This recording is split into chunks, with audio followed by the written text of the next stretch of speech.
Do you have the courage to act outwardly on what you see inwardly? Or will you die a dreamer?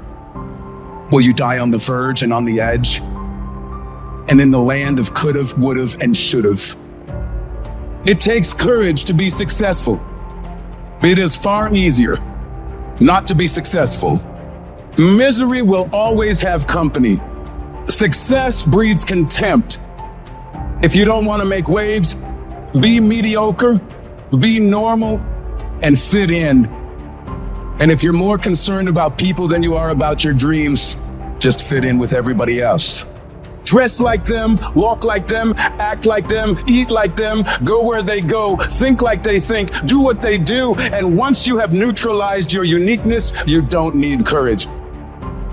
Once you take control of your mind, you start making decisions for yourself versus your mind making decisions for you. Be ready for life. Don't let life just start attacking you. Make sure that you start to build a mental armor, because every day is a battle, because your mind wants to choose the path of least resistance. So that's why you should go out there and challenge yourself to fail. Because if you're not failing at something, that means you've set your goals to pass, to succeed at everything you do, which means you're not setting your goals high enough. I did figure out some things along my journey.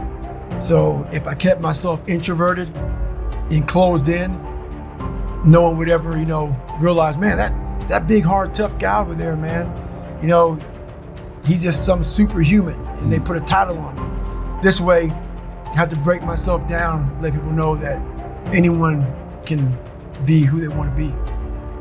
Not every day, it's those bad days. It's those bad days. I see a whole bunch of people walking around out here who have no idea how talented they truly are. Now I'm talking about talent, like some God-given ability. Talent that sometimes you have to hone, you have to work on, you have to harness yourself.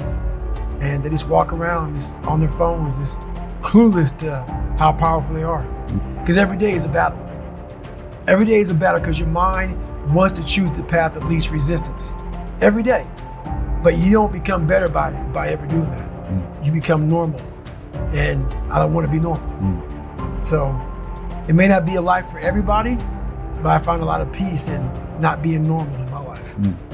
To be at the point of your life where you don't care about being judged. You can be in a room of 1 million people and they all hate you, and you walk in and you go like this. Not because you're angry at them, because you know yourself. Inside and out, and you know that you've put yourself through hell to be where you're at today. You've walked the walk, you've talked the talk, and you've walked the walk. And that's, to me, what it's all about. It's all about putting those boots on the ground and getting after it every day. And once you do that, you have a feeling about yourself that no one can ever take away or even understand. You can only exist within the walls you've placed around yourself. So, question, where have you placed them? Think of the concept, you can only hit targets that you aim for, and expand it out. Because my point here is you can only exist in the plane that you have deemed to be real for you, that you have decided is reality. And if we think about that just on a common sense basis, it's pretty apparent, right? People don't do things that stretch beyond their perceived identity. If I don't think I'm capable of accumulating wealth, for example, I'm simply not going to do the things or take the necessary steps required to accumulate wealth. Why would I? If I don't think I can help or add value to others, I'm not going to do things in an attempt to help or add value to others. Using that example, that stuff would exist on the other side of those walls I've placed around myself. That's why deciding what those targets are is so important. Deciding what's real matters. Because if you set the scope too small, if your reality is void of all possibility and imagination, even if you win, you've conceded too much. The premise you've been basing your entire existence and your decisions on is so limited that you can win there and still lose overall. still leave everything on the table. And there's, a ton of examples of this. I commonly hear people refer to it with their work. I'm not crazy about what I'm doing, but how do I fix it? How do I learn to like this job? How do I exceed expectations in my role? How do I get a promotion so that I can bring in more income? All valid questions, certainly valuable questions, if it's where you should be. And I can tell you, I remember asking those same questions to myself, and the conclusion I finally came to was, no, what you need exists on the other side of those walls. In this part of your life, it's critical that you move beyond those parameters. That's not what lights a fire in everyone, but it's what lit a fire in me. I was asking the wrong questions, right? It was go over there and start your own business, start your own journey, start sharing the things you want to share. It's what Alex Hormozi refers to as playing a different game altogether.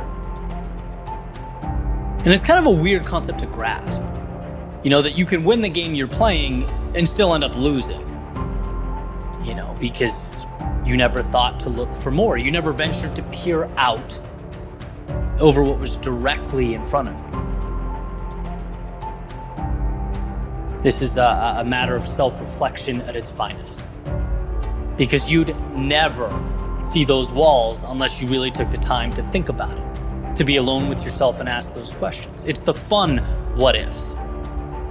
What if I stopped doing those things I don't like and started doing what I love? What if I didn't accept this as what I have to do and it instead took a different path altogether? What if I was capable of playing a different game? And what we find is that we're capable of some pretty incredible transformation. We're capable of taking what matters out of a less than ideal environment and recreating it somewhere that is ideal, that is conducive to our success in our growth and our evolution and our contentment. Instead of conceding so much and asking so few questions, why accept those limitations? So again, I ask, where have you built your walls and why? And what if you push them back? Like lines in the sand meant to be redrawn. See, perhaps the income coming in is a direct result of you feeling like, hey, that's just what I make. Perhaps your fitness level is the result of you thinking, that's just how I am. Perhaps your friends and the people you surround yourself with are a result of you saying, it's just who I know. But there comes a point when new targets must be set and new lines drawn. At least if any type of evolution. You don't have to perpetually navigate the revenue streams, fitness levels, and friend groups you have now. You can play a different game. Again, it's not always asking, how do I live within these walls, exist within these circumstances? Sometimes the question is, how do I step into a new arena entirely?